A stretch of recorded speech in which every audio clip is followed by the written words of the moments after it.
오늘도 하나님께 예배로 나오신 여러분들을 주님의 이름으로 환영하고 축복합니다. 우리 함께 인사하겠습니다. 주님을 향하여 할렐루야, 서로를 향하여 할렐루스. 사랑하는 성도 여러분, 우리는 믿음의 눈을 가지고 자연을 읽어야 합니다. 그리고 우리 앞에 놓인 상황을 읽어야 합니다. 우리 앞에 놓인 상황을 믿음의 눈으로 읽는다라는 것은 하나님의 섭리를 읽는다라고 말하는 것입니다. 하나님의 섭리라는 것은 하나님께서 자신이 창조하신 모든 피조물들을 보존하시고 세상에서 발생하는 모든 일들에서 활동하시며 만물을 정하신 목적으로 인도하시는 하나님의 모든 사역을 우리는 하나님의 섭리라고 합니다. 그래서 이 하나님의 섭리라는 것은 한마디로 하나님께서 보존하시고 하나님께서 협력하시고 하나님께서 통치하시는 것입니다.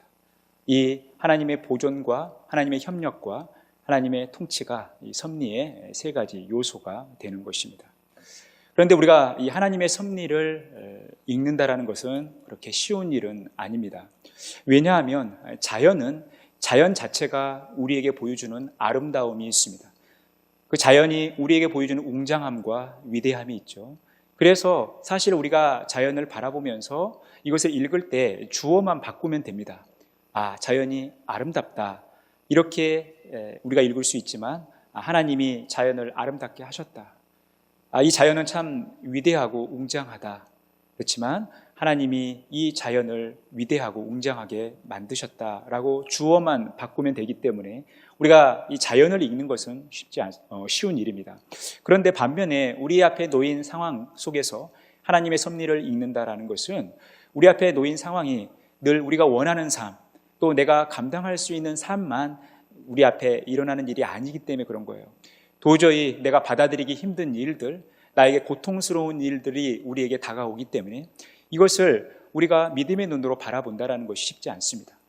하나님께 기도하지만 하나님께서 들어주지 않는다 느껴질 때가 있고, 과연 하나님이 지금 살아는 계시는가 의심이 들 때도 많이 있죠. 그래서 이 어려운 상황 속에서 우리가 하나님의 섭리를 읽는다는 것은 대단히 어려운 일입니다. 그렇다면 우리가 겪는 이 어려움 속에서 어떻게 해야 되는가? 그럼에도 불구하고 우리는 하나님의 섭리를 읽어야 되는 것이죠. 무엇보다도 믿음의 눈으로 하나님의 섭리를 읽어야 합니다. 그래야 우리가 살기 때문에 그렇습니다. 그래서 우리는 오늘 본문 말씀을 함께 묵상하면서 우리가 어떻게 하나님의 섭리를 읽을 것인가? 특히 우리 앞에 놓인 어려운 상황 속에서 어떻게 하나님의 섭리를 읽을 것인가? 이것을 함께 묵상하며 나누도록 하겠습니다. 오늘 본문 말씀은 사도 바울이 로마로 압송되어지는 그 과정 속에서 일어난 일을 보여주고 있어요. 이 내용은 굉장히 중요합니다. 그래서 이 내용은 많은 메시지들을 담고 있어요. 그래서 저도 오늘 이 사도행전 27장 말씀을 가지고 엘베데르 교회를 섬기면서 오늘 세 번째 설교를 합니다. 2020년 7월 달에 신앙의 사륜구동이라는 제목으로 함께 말씀을 나눈 적이 있고, 또 8월 달에 세바퀴라는 제목으로 함께 말씀을 나눈 적이 있어요. 오늘은 하나님의 섭리의 관점에서 오늘 본문 말씀을 함께 묵상하기를 원합니다. 이제 사도 바울이 로마로 압송되어지는 과정 속에서 이 백부장 율리오가 항해를 결정합니다. 사실 지금 폭풍이 이를 수 있는 그런 시기였기 때문에 겨울을 여기서 보내고 항해를 해야 되지만, 율리오는 바울의 조언을 듣지 않고 선장과 선주, 또 많은 사람들이 베닉스에 가서 겨울을 보내자고 하는 의견이 많았기 때문에 율리오는 그런 결정을 하게 됩니다. 잠시 그들의 결정이 옳은 것 같죠. 순풍이 붑니다. 그런데 그것도 잠깐이에요. 그들에게 유라굴로라는 엄청난 강풍이 불려서 이 바다에서 엄청난 폭풍이 일어나기 시작합니다. 그래서 배가 물에 부딪히고 그들은 고통을 겪는 것이죠. 그런 유라굴로와 광풍은 그들에게 무엇을 가져다 줬냐? 두려움을 가져다 주었습니다. 끌어올리고 줄을 가지고 선체를 둘러 감고 스르디스에 걸릴까 두려워하여 연장을 내고 그냥 쫓겨가더니, 그들에게는 엄청난 두려움이 찾아온 것이죠. 살기 위해서 몸부림치고자 하는 그 두려움이 그들에게 찾아온 것입니다. 그래서 이 두려움을 극복하기 위해서 그들이 나름대로 예를 쓰죠. 우리가 풍랑으로 심히 애쓰다가 이튿날 사공들이 짐을 바다에 풀어버리고 사흘째 되는 날에 배의 기구를 그들의 손으로 내버리니라. 배가 가라앉지 않게 하기 위해서, 최대한 배를 가볍게 하기 위해서 배에 있는 모든 짐들을 밖에 버리는 거예요. 나름대로 그들은 애쓰고 있습니다. 그들이 가지고 있는 그 두려움을 그들 스스로 극복하기 위해 나름 애를 쓰지만 소용이 없어요. 왜냐하면 상황이 달라지지 않기 때문에 그렇습니다. 여러 날 동안 해도 별도 보이지 아니하고 큰 풍랑이 그대로 있음에 구원의 여망마저 없어졌더라. 그들이 가지고 있는 두려움을 극복하기 위해 애를 썼지만 상황이 바뀌지 않으니까 결국 그들에게 찾아온 것은 구원의 여망마저 사라져버린 것이죠. 절망이 찾아온 것입니다. 그들은 지금 절망 가운데 있는 것입니다. 여러분, 이 고통을 이해하실 수 있겠습니까? 우리가 사도행전 27장 이 현장 속에 들어가 있다 생각을 해보십시오. 저는 그래도 섬 출신이기 때문에 이 폭풍이 주는 두려움, 그 공포를 압니다. 파도가 세게 밀어쳤을 때 얼마나 사람이 두려움을 느끼는지 알고 있어요. 여러분, 우리는 오늘 이 상황 속에서 어떻게 해야 할 것인가? 우리가 만약 이 사도행전 27장 안에 들어있다면 우리는 어떤 태도를 취해야 할 것인가? 오늘 성경은 우리에게 그 답을 제시해 주고 있다라는 것입니다. 이 배에 276명이 탔는데 그중에 3명, 이 사도행전을 기록하고 있는 누가와 또 아리스다고 그리고 바울과 나머지 273명이 서로 다른 세계를 경험하는 것입니다. 이것은 바울과 그 동역자들은 하나님의 섭리를 이 상황 가운데 읽고 있지만 나머지 사람들은 하나님의 섭리를 읽지 못했기 때문에 계속해서 공포와 두려움 속에서 이 시간을 보내고 있는 것입니다. 그 가운데 사도 바울은 하나님의 섭리를 읽고 있다는 것입니다. 그가 하나님의 섭리를 읽고 있다는 것은 하나님께서 그들을 보존하시고 하나님께서 그들과 협력하시고 또한 하나님께서 그들을 통치하고 있다는 사실을 읽고 있다는 것입니다.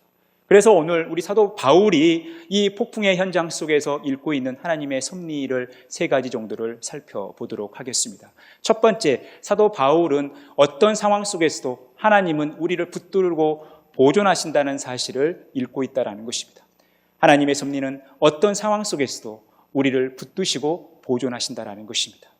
오늘 22절에 보니까 내가 너희를 권하노니 이제는 안심하라. 너희 중 아무도 생명에는 아무런 손상이 없겠고 오직 배뿐이리라.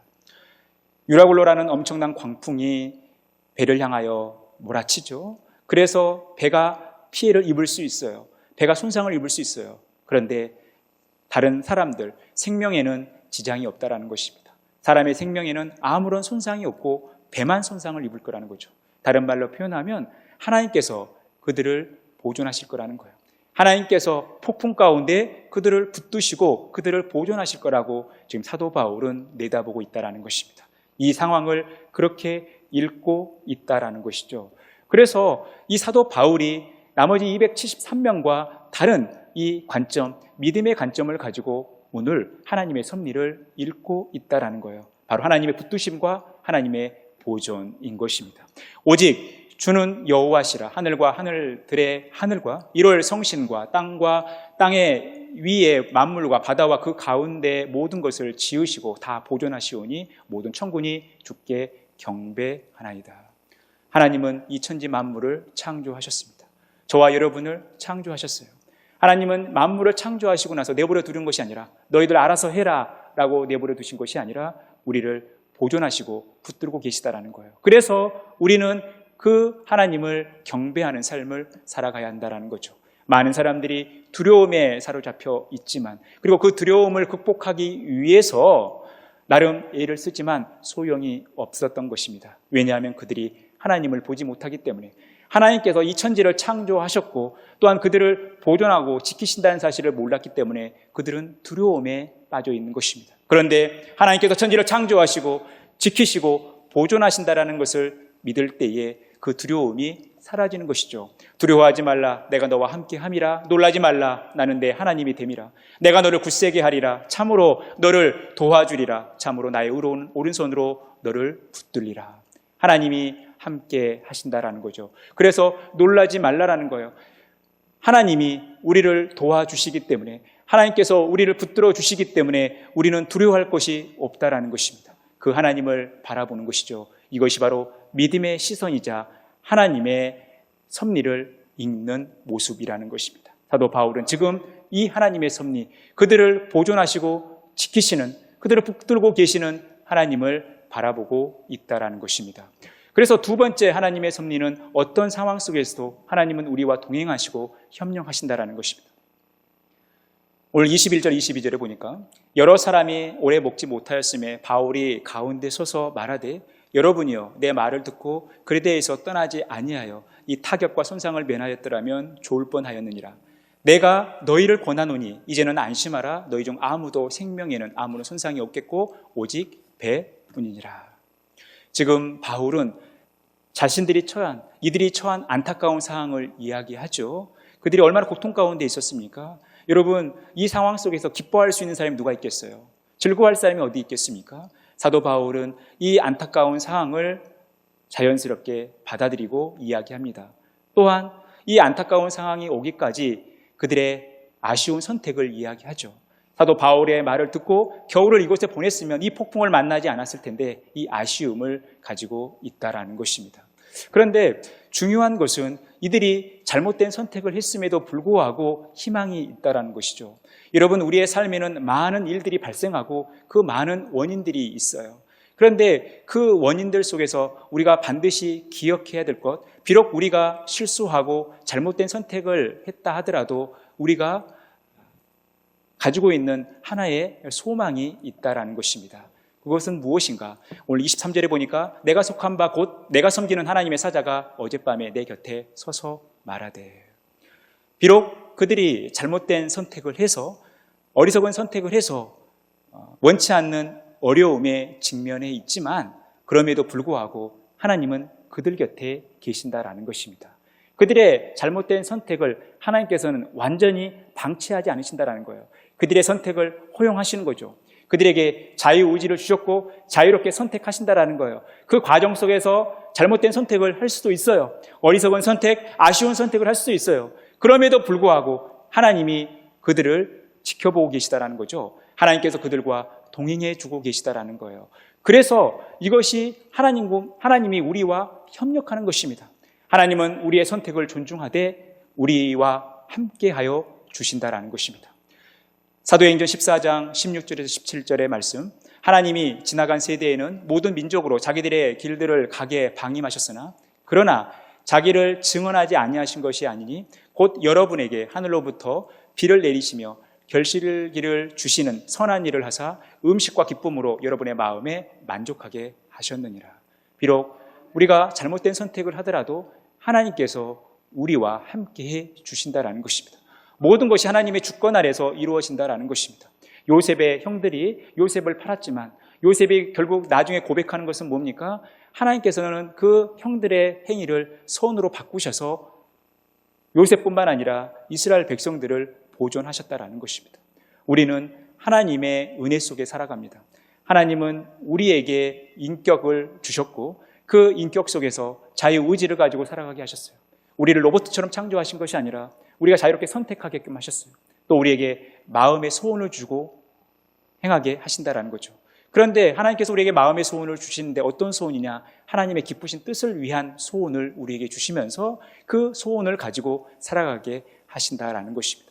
그러니 우리가 작은 실수에도 불구하고 소망이 있는 것은 그럼에도 불구하고 하나님이 우리와 함께 하시는 거예요. 이것이 하나님께서 우리와 협력하시는 것입니다. 그래서 하나님께서 우리에게 정말로 기대하고 계시는 협력, 이것이 무엇이냐라는 것입니다. 25절 우리 같이 한 목소리 읽겠습니다. 그러므로 여러분이요 안심하라. 나는 내게 말씀하신 그대로 되리라고 하나님을 믿노라. 지금 바울은 자신에게 말씀하신 하나님을 신뢰하는 것입니다.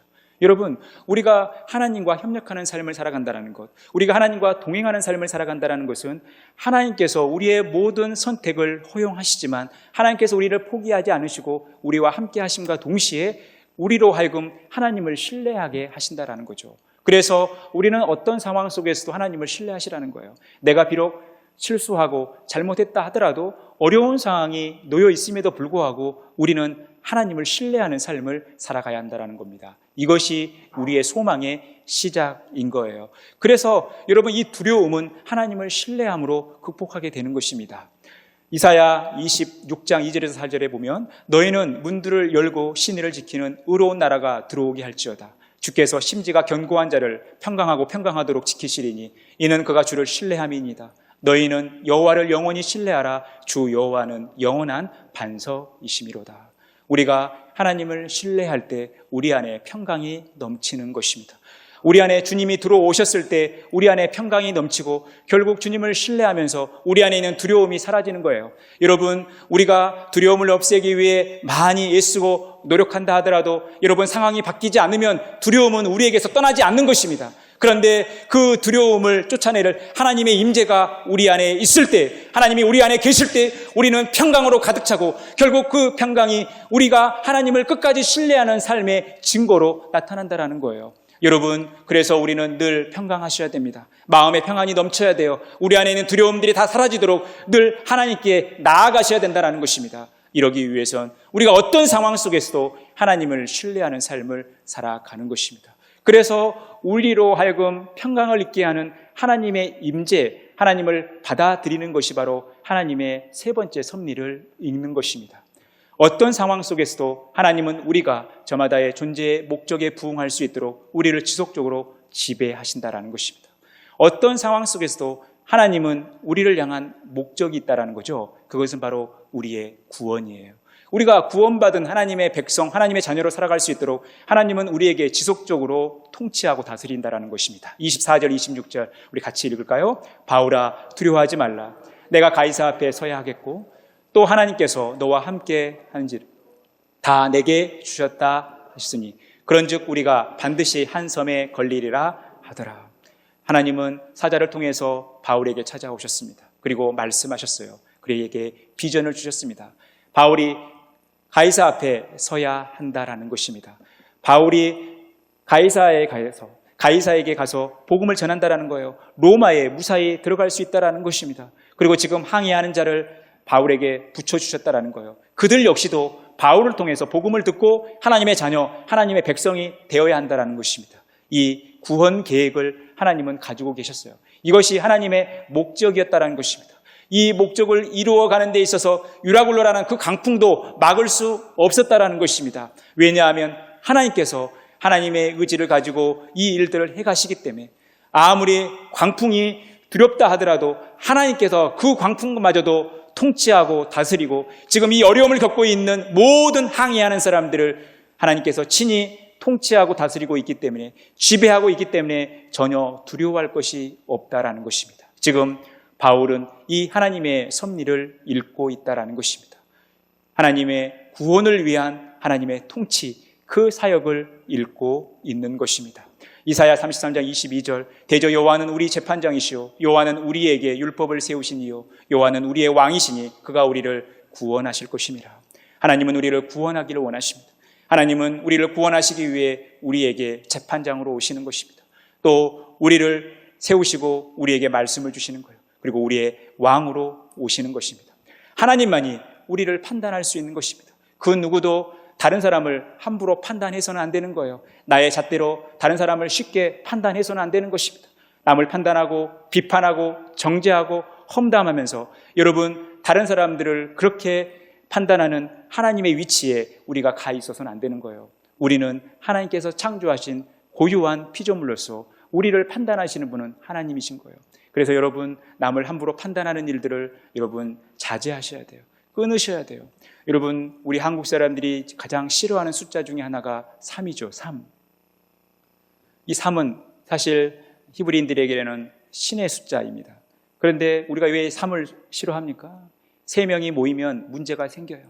3명이 모였을 때 한 사람이 화장실 가고 싶어도 못 가요. 무서워서 못 갑니다. 내가 화장실 간 사이에 나 욕하고 있을까 봐.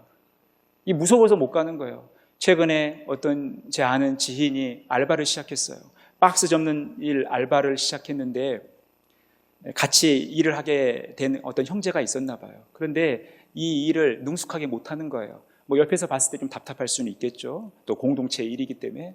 그런데 이 형제가 화장실 간 사이에 거기 같이 일하시는 분들이 약속이라도 한 듯 이 형제를 향한 험담을 계속하더라는 거예요.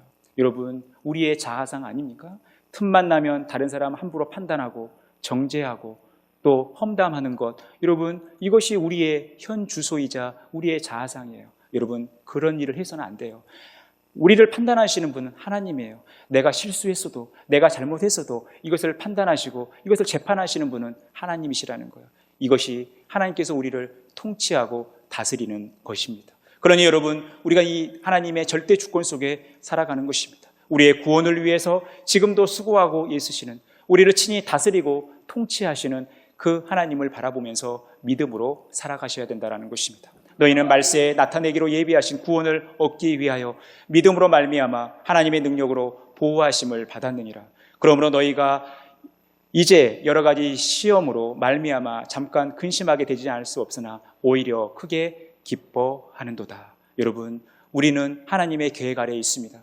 우리를 구원하시기 위한 하나님의 목적, 하나님의 비전 아래에 있는 거예요. 그래서 우리를 구원하시기 위해서 하나님은 어떤 상황 속에서도 하나님의 능력으로 우리를 보호하신다라는 것입니다. 우리를 보존하시는 거예요. 우리는 이것을 볼 수 있기에, 이 하나님의 섭리를 읽을 수 있기에 잠시 시련을 만나고 고난을 만나서 이게 사실은 근심이 될 수는 있지만 우리는 오히려 그 상황 속에서 기뻐할 수 있는 것입니다. 왜냐하면 하나님을 기대하기 때문에 그런 거예요. 사랑하는 성도 여러분, 우리는 이 하나님을 기대하며 믿음으로 살아가는 것입니다. 우리를 향한 놀라운 비전과 계획을 가지고 계시면서 우리를 친히 다스리고 우리를 인도하시는 그 하나님을 바라보는 눈을 가지셔야 된다는 것입니다. 이 믿음의 눈으로 하나님의 섭리를 해석해야 되는 것입니다. 여러분, 우리는 말씀이 기준이 되어 말씀을 통해서 믿음을 가지고 하나님의 섭리를 여러분 읽어야 하는 것입니다. 어떤 상황 속에서도 우리를 붙드시고 우리를 보존하시는 하나님의 섭리를 읽어야 하는 것입니다.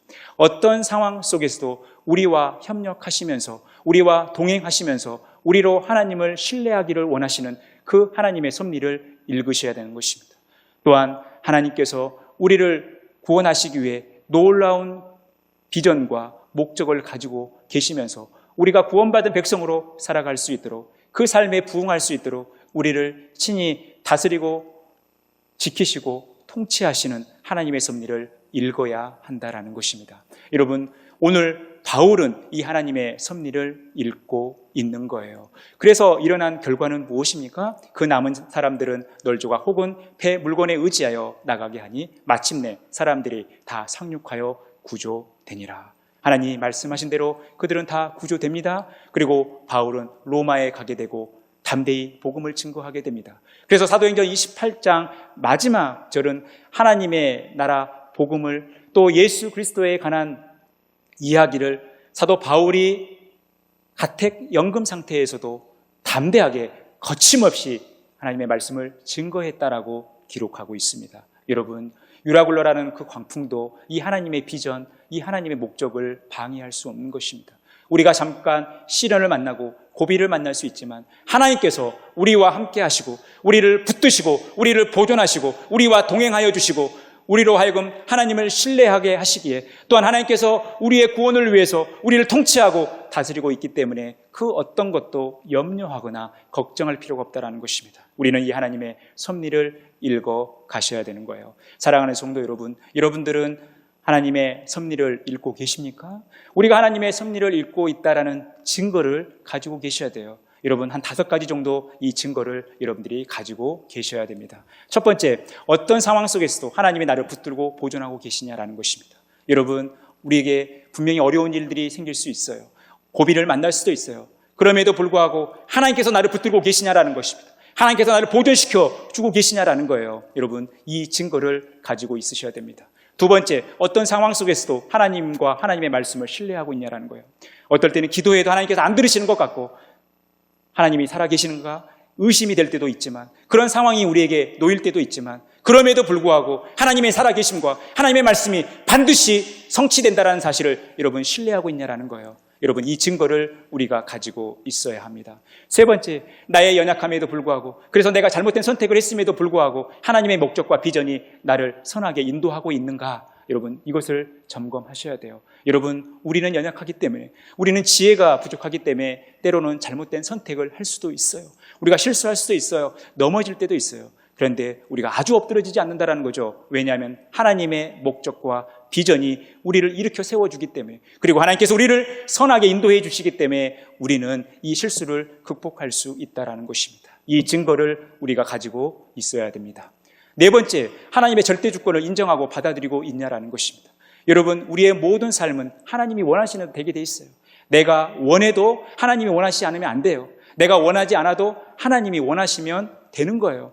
여러분, 저도 신대원에 다닐 때 저보다 어린 신대원생들이 거의 없었어요. 다 저보다 연세가 많으신 분들이에요. 많게는 20살, 30살 많은 분들도 계셨어요. 우리가 이제 그분들을 만학도라고 말씀을 하시지만 그분들의 공통적인 고백은 뭐냐면 하나님께서 일찍이 사역자로 자신을 부르셨는데 자꾸 도망다녔다라는 거예요. 도망다니다가 이제 도저히 도망갈 곳이 없어가지고 붙들려서 이곳에 왔다라는 것입니다. 늦게 공부를 시작하신 분들의 공통점이에요. 여러분, 내가 원하는 게 있어도 하나님이 원치 않으면 안 되는 거예요.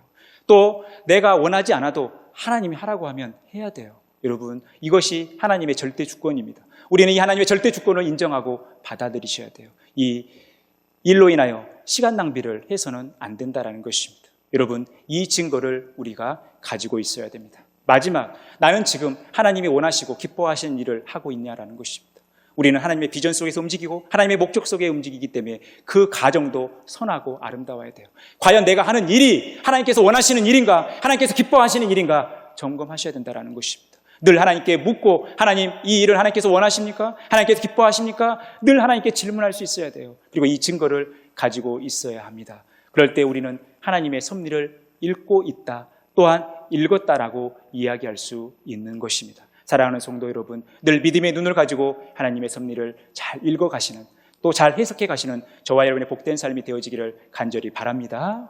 봄에 한 농부가 이제 씨앗을 땅에 뿌립니다. 그가 뿌리는 땅은 굉장히 기름져요.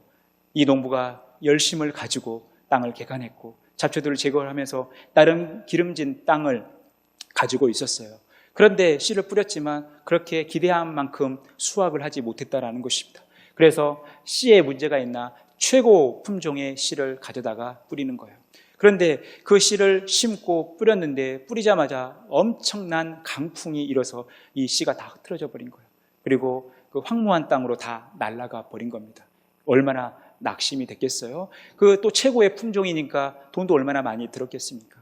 그런데 낙심하지 않고 다시 남은 씨와 좀 부족한 씨를 더 구해서 이 씨를 심게 된 거예요.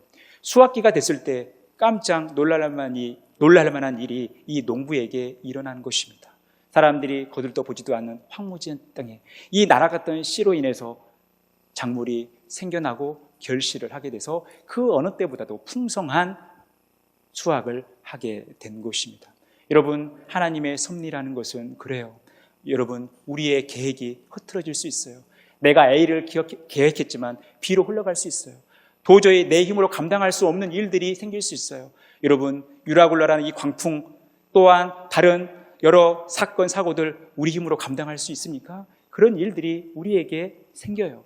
하지만 여러분, 우리가 하나님을 바라보고 하나님을 신뢰한다면 이곳에서 낙심하지 않는다라는 것입니다. 하나님은 우리가 볼 수 없는 곳에서도 역사하시고 살아계신다라는 것입니다. 우리는 그 하나님의 섭리를 읽어가야 하는 것입니다. 우리를 붙들고 보존하시는 하나님, 우리와 동행하시면서 우리와 협력하시면서 우리로 하나님을 신뢰하게 하시는 하나님, 우리의 구원을 위해서 지금도 우리를 통치하고 다스리시는 그 하나님의 섭리를 읽어가셨으면 좋겠습니다. 하나님께서 주신 말씀, 믿음의 눈으로 이 하나님의 섭리를 잘 읽어가시기 바랍니다. 우리 마지막으로 베드로전서 2장 8절 말씀, 9절 말씀을 읽고 말씀을 마무리하겠습니다. 또한 부딪히는 돌과 걸려 넘어지게 하는 바위가 되었다 하였느니라. 그들이 말씀을 순종하지 아니함으로 넘어지나니 이는 그들을 이렇게 정하신 것이라.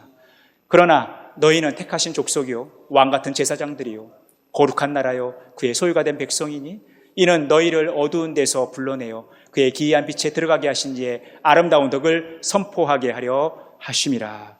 여러분, 우리가 하나님의 말씀을 순종하지 못했을 때, 하나님 말씀에 불순종했을 때 우리의 삶에 고비가 올 수 있어요. 우리가 넘어질 수 있어요. 하지만 이것마저도 하나님의 절대 주권 아래 있다라는 것입니다. 우리의 소망은 하나님께서 우리를 선택하셨다라는 것이죠.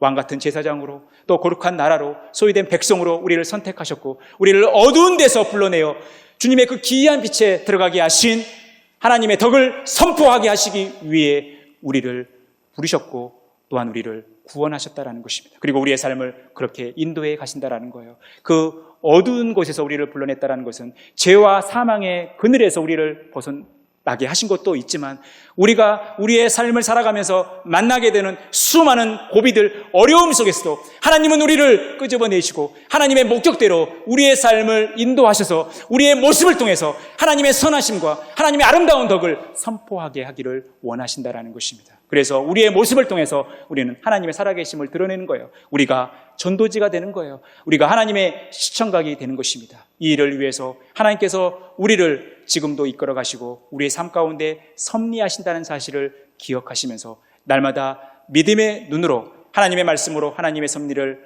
읽고 바라보는 저와 여러분의 복된 삶이 되어지기를 간절히 축원합니다. 하나님 감사합니다.